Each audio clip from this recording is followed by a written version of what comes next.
Hello viewers, నేనైతే మరో సరికొత్త రెసిపీతో మీ ముందుకైతే వచ్చేసాను. అదేంటంటే టమాటా మునక్కాయ. సో ముందుగా దానికోసం నేనైతే టమాటా కట్ చేసి పెట్టుకున్నాను. అలాగే మునక్కాయలు అయితే పొట్టు తీసేసి కట్ చేసి పెట్టేసుకున్నాను అనమాట ఇలాగా. అలాగే ఒక ఆనియన్ అయితే కట్ చేసి పెట్టుకున్నాను. సో నెక్స్ట్ ప్రాసెస్ ఏంటనేది మనం ఇప్పుడు చూద్దాం. ముందుగా స్టవ్ వెలిగించి కుక్కర్ అయితే పెట్టేసుకున్నాను. సో అందులో ఆయిల్ అయితే వేసాను. ఆయిల్ కొంచెం వేడెక్కేదాకా వెయిట్ చేద్దాం. సో చూడండి, ఆయిల్ అయితే వేడైపోయింది. ఇప్పుడు నేను దాంట్లో ఆవాలు, జీలకర్ర వేస్తున్నాను.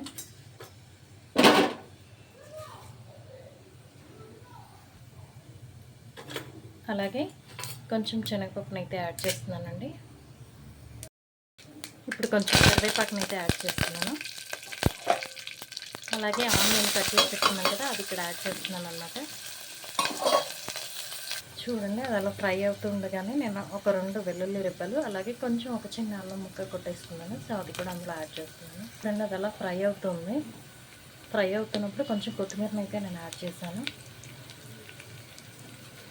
సో తర్వాత ముందుగా కట్ చేసి పెట్టుకున్నాం కదా టమాటోని, అవి ఇక్కడ యాడ్ చేసేస్తున్నాను అన్నమాట.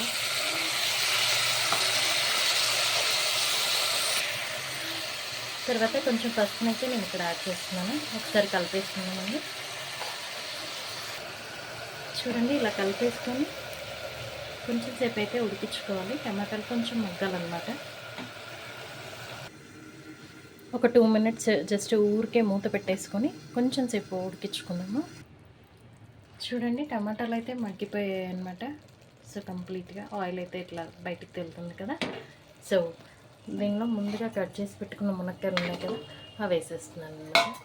అవి వేసేసి ఒక్కసారి కలిపేసుకొని సో చూసేయండి, ఈ విధంగా కలిపేసుకున్నాను అనమాట. తర్వాత దీంట్లో తగినంత కారం, ఉప్పు అయితే యాడ్ చేద్దాము. మనం ఇక్కడ గ్రీన్ చిల్లీ అయితే అసలు ఏం యాడ్ చేసుకోలేదండి. సో అందుకోసమే కారం అయితే యాడ్ చేస్తున్నాను. చూసేయండి, కారం అయితే సరిపడా వేసుకున్నాను. అలాగే రుచికి సరిపడా ఉప్పు, అంటే కారం వేసాం కదా, కారం అయితే ఉప్పు కలపందనమాట. సో రుచికి సరిపడా ఉప్పు కూడా ఇక్కడ యాడ్ చేస్తున్నాను. తర్వాత మళ్ళీ ఒకసారి కలిపేసుకోవాలి. చూడండి, ఒకసారి కలిపేసుకున్న తర్వాత దీంట్లో కొంచెం కొబ్బరి పొడి అయితే వేసుకుందామండి. నేనైతే ఇంట్లోనే ప్రిపేర్ చేస్తాను అనమాట కొబ్బరి పొడిని. సో కొంచెం కొబ్బరి పొడి అయితే యాడ్ చేసుకుందాము. చూసారు కదా, ఒకసారి కలిపేసుకున్నాక కొంచెం వాటర్ని అయితే యాడ్ చేద్దామండి. ఎందుకంటే మనం మూత పెట్టుకుంటే మాడిపోకుండా ఉంటుంది. సో కొంచెం వాటర్ అయితే యాడ్ చేశాను. తర్వాత మూత పెట్టేసుకొని ఒక 2 విజిల్స్ వచ్చేదాకా వెయిట్ చేద్దామండి. 2 విజిల్స్ అయితే వచ్చేసాయండి. నేనైతే స్టవ్ ఆఫ్ చేసేసాను. సో అది కొంచెం విజిల్ పోయాక మనం సర్వ్ చేసుకుందాము. సో చూసేయండి, మన కర్రీ అయితే రెడీ అయిపోయింది. సో దీన్ని ఇప్పుడు మనం సర్వ్ చేసుకుందాం.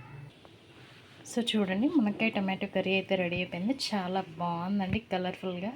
చూస్తూ ఉంటేనే నోరు ఊరిపోతుంది అనమాట. సో టేస్టీగా చాలా బాగుంటుంది. ఇలాంటి రెసిపీస్ రైస్లో, వేడి వేడి రైస్లో వేసుకొని తిన్నామంటే టేస్ట్ అయితే అద్దరిపోతుందండి.